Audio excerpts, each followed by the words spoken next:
Welcome to the Explainer. So today we're diving into a super high-stakes scenario that, honestly, most of us don't even think about until it's way too late: car accidents. You might assume that just having insurance is enough to keep you financially safe, right?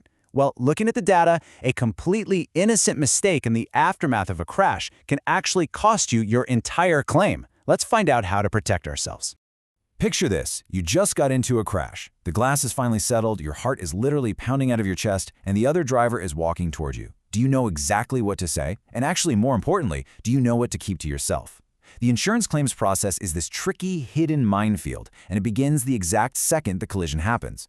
Saying the wrong thing right now when your adrenaline is spiking can be the very thing that ruins your case weeks or even months down the line. Okay, let's dive into this. Here's our chronological survival guide for today. We're going to take you right from the crash scene to securing that police report, filing your claim, dealing with total loss and gap insurance, dodging the social media trap, and finally beating the clock on legal deadlines. All right, Section 1, at the crash scene. This is a highly stressful and disorienting moment, but it's where the entire foundation of your claim is built. Okay, so your absolutely first priority: stay calm and make sure everyone is safe. Once you've checked for injuries and called for help, you'll need to exchange basic info with the other driver. And I mean basic, just names, contact details, and insurance info. But step 3, well, that's where your active defense really kicks in. You've got to document the scene immediately. Whip out your phone and start taking wide and close-up photos of the vehicles, the damages, and crucially, contributing factors like skid marks, road signs, and even the weather conditions. You are building evidence before the tow trucks sweep it all away. Now, this is absolutely crucial to remember. Insurance companies are not on your side. Their main goal: to minimize payouts. So while you're exchanging that info, you have got to guard your words. Never say, "I didn't see them." And whatever you do, do not say, "I'm sorry." It sounds crazy, right? But many states operate under what's called comparative negligence systems. This means if you admit even a little bit of fault by apologizing out of mere politeness, an insurance adjuster can and will use that against you to significantly reduce the compensation you rightfully deserve. Moving right along to Section 2, securing the police report. Some folks think if it's just a minor fender bender, they can shake hands and leave. Let me tell you, that is a massive mistake. You know, it's actually amazing how much critical data is packed into a standard police report. You've got the officer's summary of the crash, witness statements, traffic citations, and an objective look at the road conditions.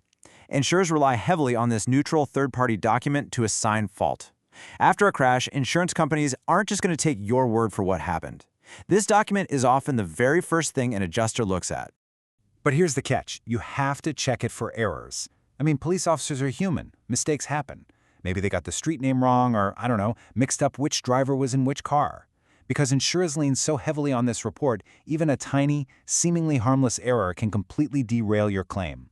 Once the report is processed, get a copy, read it carefully, and if something is wrong, immediately contact the responding agency to request a correction. Next up, Section 3, filing your claim. Let's talk about dealing with adjusters. So as our source material outlines, your insurance policy is a legally binding contract, meaning you are required to cooperate. They're going to assign an adjuster to assess your damages. But here's the big takeaway: do not feel rushed or pushed into agreeing to something you aren't comfortable with. Adjusters love to dangle a quick, early settlement in front of you. While tempting, these initial offers are almost always undervalued. You have the right to ask questions, require written explanations, and really take your time to review any offer. The whole point here is avoiding those common traps that just hand the insurance company ammunition to deny your claim. For example, skipping immediate medical attention. Huge red flag. Thanks to adrenaline, you might not feel a whiplash or a concussion right away, but delaying that doctor's visit creates gaps in your medical records, giving the insurance company room to argue your injuries aren't actually from the crash. Also, avoid giving recorded statements to the other party's adjuster. And definitely, don't tackle complex negotiations without at least talking to a legal professional first. All right, Section 4, total loss and gap. What happens if the damage is so bad that your car is declared a total loss and you owe way more on your loan than the car is worth? This is where gap insurance swoops in to save the day. Basically, it's a special policy that covers the gap between your primary auto insurance payout, which only covers the actual cash value of your car, and the remaining balance on your auto loan. Without it, man, if you have an upside-down loan, you could literally be forced to pay thousands of dollars out of pocket for a car that's just sitting in a scrapyard. Now, this brilliantly illustrates the exact chronological sequence you need to follow to handle a total loss claim smoothly. Please don't just wait around for your auto insurer to do this for you. On day one, you absolutely must notify your lender and your gap provider.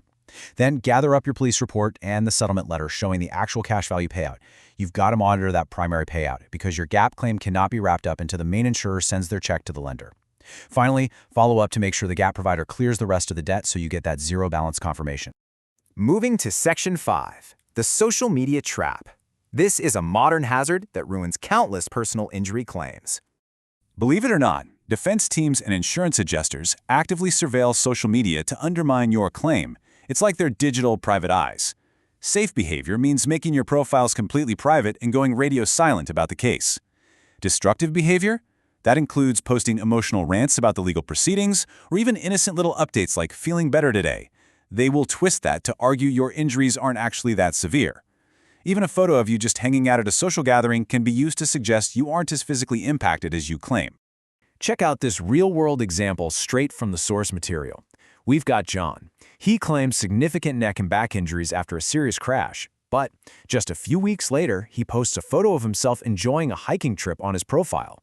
Well, the defense team found it, used that single photo to argue he was exaggerating, and bam, John's settlement was drastically reduced.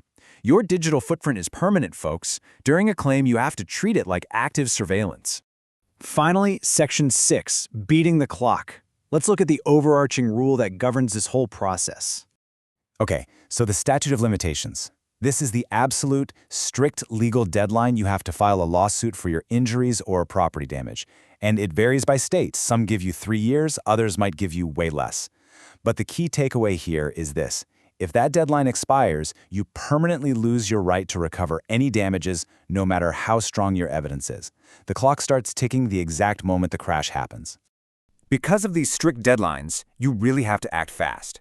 Delaying a legal consultation is a massive error. Think about it. Over time, skid marks wash away in the rain. Surveillance footage gets recorded over. Witnesses forget vital details. Time is literally the enemy of a strong personal injury claim. You just have to be proactive from day one. So, I want to leave you with this provocative question. Will your claims survive the process, or will a simple, avoidable mistake completely ruin your financial recovery?